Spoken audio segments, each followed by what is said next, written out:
How to recover your TikTok account without a phone number or email. Hello everyone. In this video, I will show you how to recover your TikTok account without a phone number or email.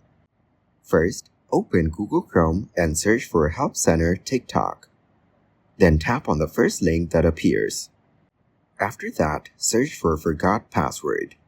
Here, you will find the following information. If you're not logged in the TikTok app on the login screen, tap Use Phone, Email, or Username. Next, select Email or Username and tap Forgot Password to reset your password. Then choose to reset the password with your phone number or email. If you're logged in, tap Profile at the bottom of the TikTok app. After that, tap the menu button at the top. Now tap Settings and Privacy.